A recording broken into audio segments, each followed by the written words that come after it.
quero convidá-lo para lermos o capítulo 24 de 1 Samuel.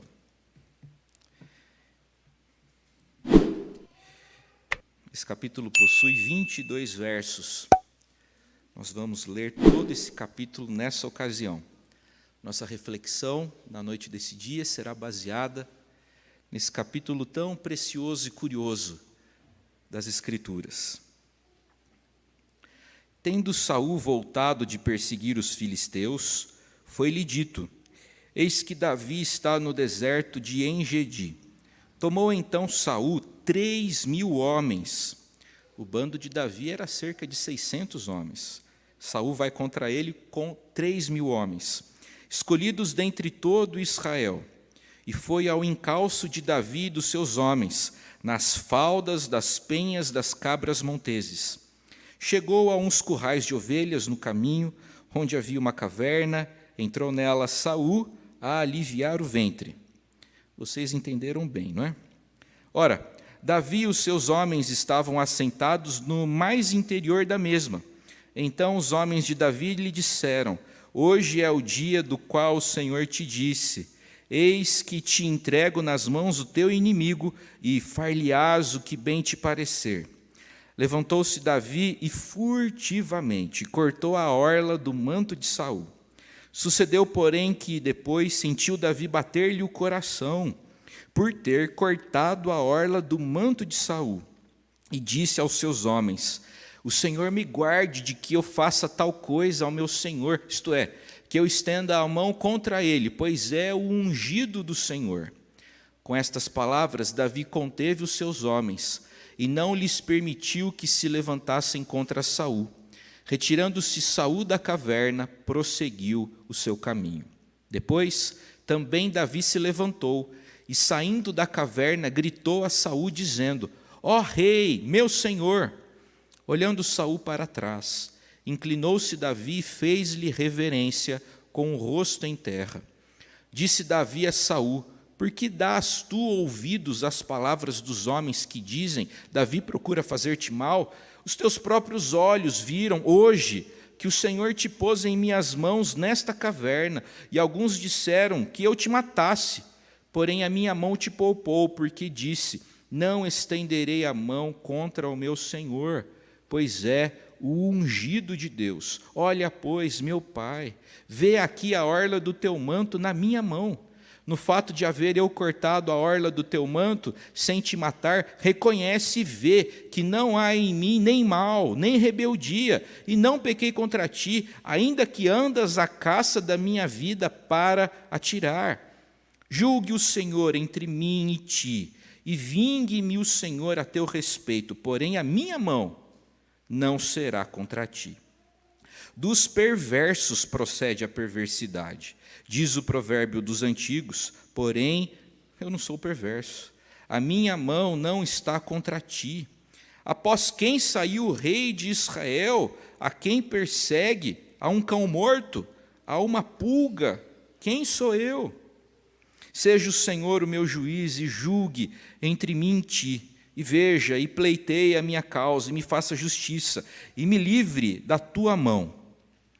Tendo Davi acabado de falar a Saul todas essas palavras, disse Saul: é isso a tua voz, meu filho Davi? E chorou Saul em voz alta. Disse a Davi: mais justo és do que eu, pois tu me recompensaste com bem, e eu te paguei com mal. Mostraste hoje que me fizeste bem, pois o Senhor me havia posto em tuas mãos, e tu não me mataste, porque quem há que, encontrando o inimigo, deixa ir por bom caminho? O Senhor, pois, te pague com bem, pelo que hoje me fizeste. Agora, pois, tenho certeza de que serás rei, e de que o reino de Israel há de ser firme na tua mão. Portanto, jura-me pelo Senhor que não eliminarás a minha descendência, nem desfarás o meu nome da casa de meu pai. Então jurou Davi a Saul, e este se foi para a sua casa, porém Davi e os seus homens subiram ao lugar seguro. Pai Santo, nós acabamos de ler a tua palavra, Tua palavra é lâmpada para os nossos pés. Ó Deus, inclina o nosso coração a fim de que possamos ouvir claramente a voz do Senhor nessa ocasião. Mais do que querer, mais do que ter curiosidade, nós precisamos ouvir a Tua voz. Nós precisamos do direcionamento que vem do céu. Fala conosco por meio da Tua palavra. Habilita-nos nesse sentido, capacita-nos nesse sentido. É a oração do Teu povo, é a minha oração, no nome poderoso do Senhor Jesus. Amém. Meus irmãos, nós temos conversado sobre a história, sobre a trajetória de Davi, um homem que nunca desistiu de Deus, e Deus nunca desistiu dele. Nós temos visto que as histórias registradas nos livros de Samuel não são ideais, mas elas são, sim, reais. Existem 15 histórias referentes ao período que Davi passou no deserto. Uma das primeiras é essa história, do encontro de Davi com Saul numa das cavernas da região de En-Gedi. En-Gedi é uma região repleta de rochas de xisto, com inúmeras cavernas, e dentro dessas cavernas existem fontes perenes de água fresca, o que torna a região de En-Gedi um lugar excelente para o descanso de pastores e de seus rebanhos. A Bíblia afirma, a Bíblia diz para nós, que Davi e alguns de seus homens estavam escondidos numa dessas cavernas cavadas nos penhascos sobre o Mar Morto. Está quente, o dia é quente, mas lá dentro da caverna dá até para sentir um friozinho. Davi e seus homens estavam lá quando, de repente, surge uma sombra na entrada. Eles não conseguem identificar quem está entrando na caverna e resolvem ficar em silêncio. Davi e seus homens se surpreendem quando finalmente descobrem que quem está entrando ali naquela caverna é o próprio rei de Israel, o rei Saul. Saul entra na caverna, mas não consegue enxergá-los. Na verdade, seus olhos ainda estavam marcados pelo sol forte do deserto. Ainda não tinham se ajustado à escuridão da caverna, de modo que Saul não teve condições de identificar os homens que estavam ali bem no fundo da caverna. Além disso, Davi, ou melhor dizendo, Saul, não entrou naquele lugar com o propósito de encontrar Davi. Saul tinha outra necessidade. A Escritura diz que Saul entrou ali para descobrir os pés. Isso é o que diz o texto hebraico, um claro eufemismo para o ato, vou empregar aqui outro eufemismo, de fazer o dois. Até mesmo um rei deve responder ao chamado da natureza. E segundo a lei israelita, Saul não poderia se aliviar dentro do território do acampamento. Os israelitas não podiam fazer suas necessidades dentro do território do acampamento. Saul, portanto, precisou sair a fim de se aliviar.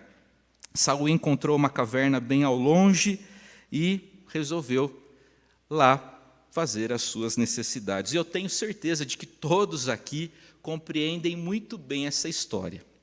Porque quando a natureza chama, não importa o local, não importa a hora, Às vezes não dá tempo de você alcançar o próximo posto Graal, Às vezes você precisa ir no banheiro na estação da Barra Funda do metrô às 6 da tarde. Isso daqui não é nenhum testemunho pessoal.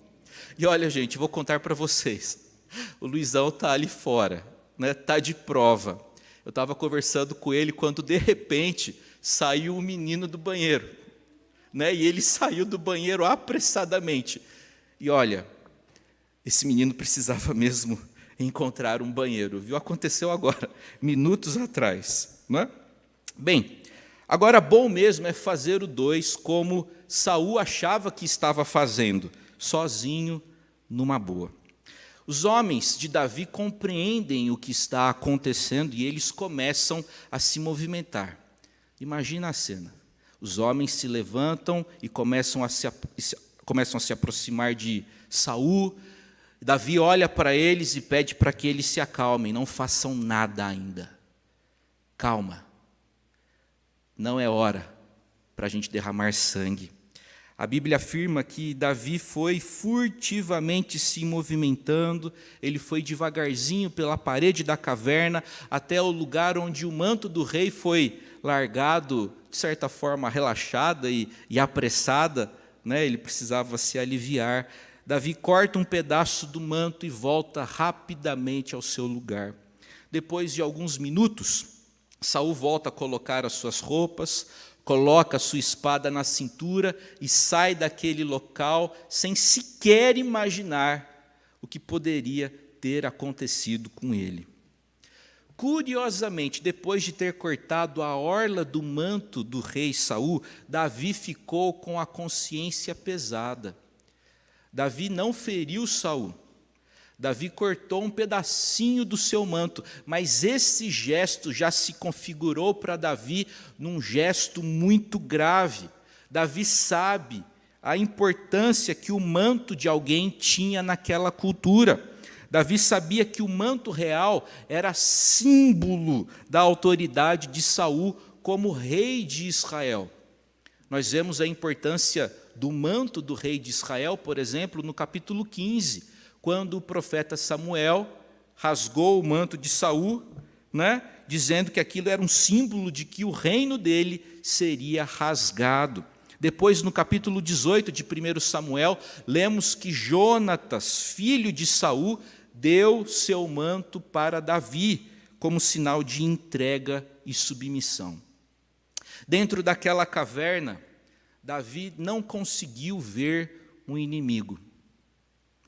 Dentro daquela caverna, na região de En-Gedi, Davi não viu apenas um inimigo, ele viu um ungido, embora muitíssimo falho.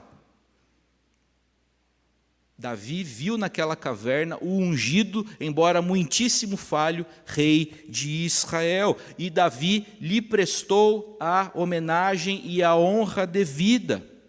E eu fico pensando, nós também precisamos aprender essa habilidade de termos um olhar espiritual. Nós precisamos enxergar mais do que apenas uma esposa irritada. Precisamos enxergar mais do que apenas um filho rebelde. Precisamos enxergar mais do que apenas um governante sem classe. Porque quando o Senhor olha para nós, Ele vê mais do que apenas um viciado. Quando o Senhor olha para nós, Ele vê mais do que apenas um mentiroso.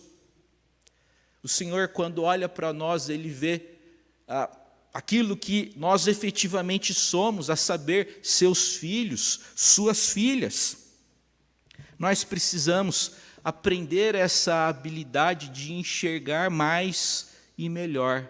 Davi, naquele dia, não viu apenas um inimigo, ele viu uma pessoa a quem Deus dava importância. Afinal de contas, Saul era o primeiro rei de Israel. Nesses versos, o uso dos verbos destaca a ironia da cena. Davi tem sim motivos para considerar Saul seu inimigo, e teria sim motivos para feri-lo mortalmente, contudo, ele se recusa a fazer isso, pois não compreende Saul como seu inimigo. Davi não quer tocar no ungido do Senhor. E essa é a primeira aparição desse termo, dessa expressão, nos livros de Samuel e no Antigo Testamento. A expressão ungido do Senhor aparece pela primeira vez em 1 Samuel capítulo 24 e se repete por mais 2 vezes dentro desse mesmo capítulo. O narrador, aquela pessoa que está contando a história para a gente, né? O narrador, aquela pessoa que escreveu a história para nós, habilmente revela mais uma vez o grande contraste que há entre Saul e Davi. Enquanto Saul foi capaz de ordenar a morte de 85 sacerdotes em Nobe, Davi se recusa a levantar a mão contra o servo do Senhor. Davi se recusa a matar Saul por conta de uma questão espiritual, mas também por conta de uma questão mais prática. Davi não quer executar Saul também por conta de uma questão pragmática, e não existe ilícito nenhum em nós fazermos essa consideração. Davi não é bobo. Davi é muito esperto. Se você ler atentamente os livros de Samuel, você vai concluir isso. Davi é um camarada muito esperto. Ele sabe que ele será rei. Davi já foi ungido rei de Israel pelo profeta Samuel numa cerimônia familiar, numa cerimônia simples, doméstica, no capítulo 16. O comportamento de Davi para com o rei Saul reflete a maneira como Davi quer ser tratado quando for a vez dele ser rei de Israel. Davi não quer dar um mau exemplo. Davi não quer trair, Davi não quer ser violento. Primeiro, isso desonra a Deus. Em segundo lugar, Davi não quer dar esse tipo de exemplo negativo para aqueles que serão seus súditos daqui a pouco. No capítulo 7 do Evangelho de Jesus Cristo, segundo Mateus, nós lemos no verso 12 o seguinte: tudo quanto, pois, quereis que os homens vos façam, quem se lembra? Assim fazei-o também a eles. Esse princípio nos ensina que nós devemos plantar o que nós devemos colher. Esse princípio é praticado há milênios pelos agricultores. Quando eles querem colher trigo, eles plantam trigo. Quando eles querem colher arroz, eles plantam arroz, não é? Se nós queremos alguma coisa, nós devemos plantar aquilo. Plante o que você quer colher. Quero lembrá-lo da palavra adequada que Paulo endereçou aos Gálatas. Paulo afirmou, sob a inspiração do Espírito Santo: de Deus não se zomba. Aquilo que o homem semear, isso também ele ceifará. Quero lembrá-lo também da mesma palavra apostólica de Paulo escrevendo aos Coríntios. Em 2 Coríntios 9,6, lemos que o que semeia com fartura, com abundância também ceifará. Davi está lançando boas sementes, ele sabe que será daqui a pouquinho rei de Israel. E ele não quer dar um mau exemplo com a sua conduta. Prezados irmãos, nesse texto nós encontramos Davi com o controle remoto da sua vida na sua mão, tipo Adam Sandler naquele filme muito bacana, Clique. Não sei se você já assistiu o filme Clique. Eu acho o filme muito bacaninha, não é? E no filme Clique o ator tem condições de passar capítulos inteiros da sua vida para frente. Sabe aquele controle remoto que a gente tem lá em casa? Né, que você assiste lá o Netflix, o Prime Video, o Disney, não faltam, né, plataformas de streaming disponíveis hoje. Você tem condições de avançar a cena. Davi estava com o controle remoto da sua vida na sua mão, e ele tinha condições de avançar para o próximo capítulo. Chega deserto, chega de perseguição, chega de sofrimento, chega de Saul me caçando feito bicho. Seria simples para Davi executar Saul naquela ocasião, mas não é isso que Davi faz. Esse não era o caminho de Deus. Meus irmãos, nem sempre o atalho é uma boa. Nem sempre o atalho é uma boa. Nem sempre avançar, né, com o controle remoto em momentos difíceis da vida é a melhor solução. Será que você não está apertando o botão avançar, por exemplo, fazendo concessões para evitar situações difíceis?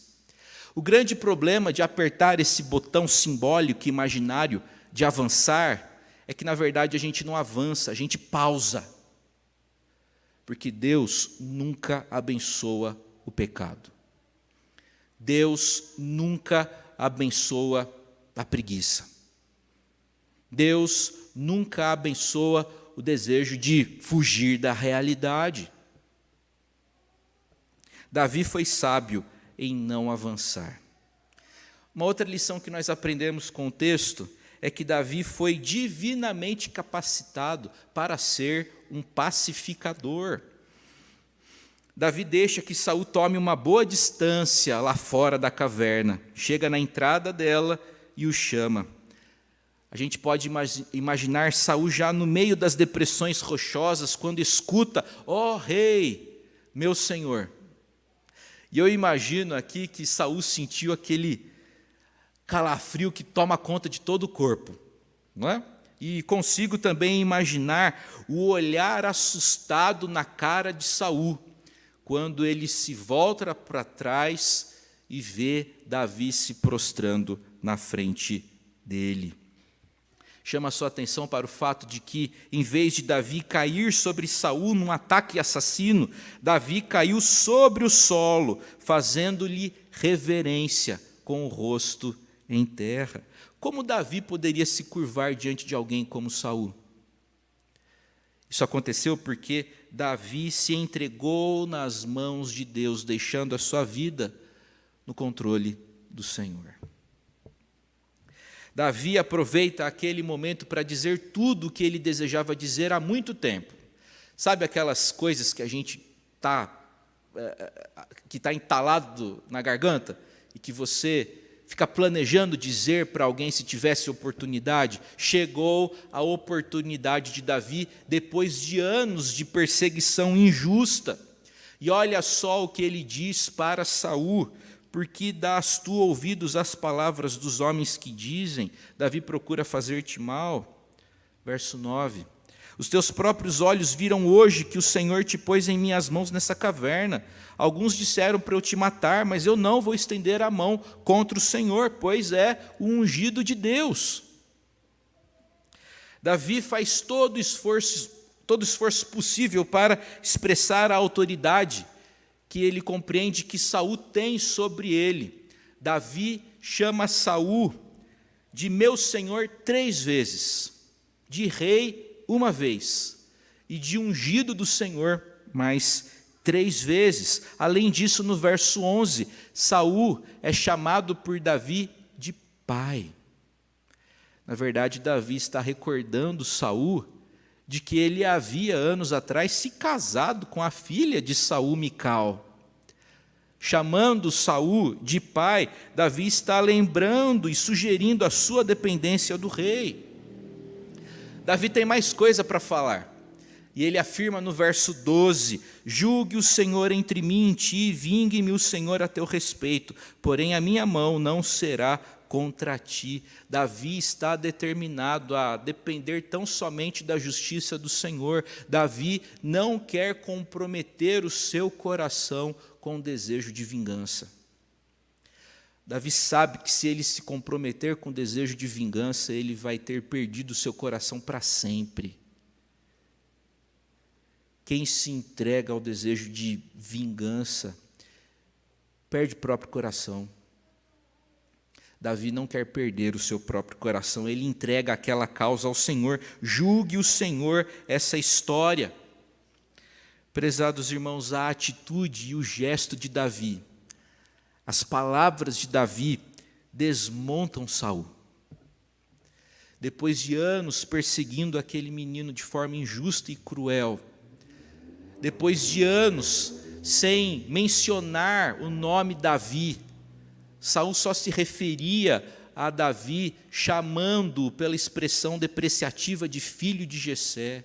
Saul se recusava a chamar Davi pelo nome. Depois de anos com esse comportamento, Saul, naquela ocasião, pelo menos revê e chama Davi de filho. Verso 16, é isso a tua voz, meu filho Davi? E chorou Saul em voz alta. Saul chora e Saul se arrepende, pelo menos por enquanto. Infelizmente, diferentemente de Davi, que se arrependia e fazia ajustes na vida, porque essa é a característica do arrependimento verdadeiro. O arrependimento vem e o ajuste vem posteriormente. Diferentemente de Davi, que se arrependia diante da palavra do Senhor, Saul se arrepende, mas não faz alterações na sua conduta. Ele se arrepende no capítulo 24 e no capítulo 26 ele está de novo querendo eliminar Davi. Saul reconhece que Davi o tratou bem e que ele tratou Davi mal. O que é ainda mais significativo é que Saul reconhece que Davi será sim o próximo rei de Israel, e como Jonatas, seu filho, fez anos atrás, Saul também pede para que Davi não elimine toda a sua família e não extermine o seu nome. Meus irmãos, essa passagem traz para nós preciosos ensinamentos sobre o comportamento de um pacificador. O pastor Paul Tripp diz que nós precisamos usar corretamente a Escritura. Nós partimos da suposição errônea de que a Bíblia é organizada por assuntos, tipo uma enciclopédia, tipo o melhor compêndio do mundo sobre problemas humanos e soluções divinas. E aí a gente vai correndo na Bíblia, atrás daquelas passagens que falam sobre relacionamentos, paz em casa, casamento abençoado, e nós consultamos esses trechos das Escrituras. Mas a Bíblia não é uma enciclopédia. A Bíblia é uma grande história. É a história da salvação. E é nessas histórias bíblicas, é nessas narrativas, que nós encontramos muito da vontade do Senhor para nós. Nessa passagem de 1 Samuel, encontramos o desejo de Deus para que nós sejamos pacificadores. O crente deve promover a paz aonde ele está. Davi foi capacitado por Deus para agir ali como um pacificador. No Sermão da Montanha, Jesus Cristo, nosso Senhor, afirmou que bem-aventurados, muito felizes, são os pacificadores. Por quê? Porque esses, e apenas esses, serão chamados de filhos de Deus. Meus irmãos, nós não temos o controle das nossas vidas nas nossas mãos. E mesmo que tivéssemos, não vale a pena ficar avançando o presente. Nós aprendemos essa importante lição com Davi. Ele, honestamente, corretamente, orientado pela vontade do Senhor, resolveu obedecer a Deus, seja qual fosse o preço que ele tivesse que pagar. Davi se recusou a simplesmente eliminar Saul e eliminar o sofrimento da sua vida. Nós também precisamos aprender essa lição. Também devemos aprender a lição de sermos pacificadores, de não pagarmos o mal com o mal, mas sempre pagarmos o mal com o bem. Aliás, lemos no Novo Testamento: não te deixes vencer do mal. Como é que continua esse versículo? Mas vence o mal com o bem. Que o Senhor abençoe você e a sua família, em nome de Jesus.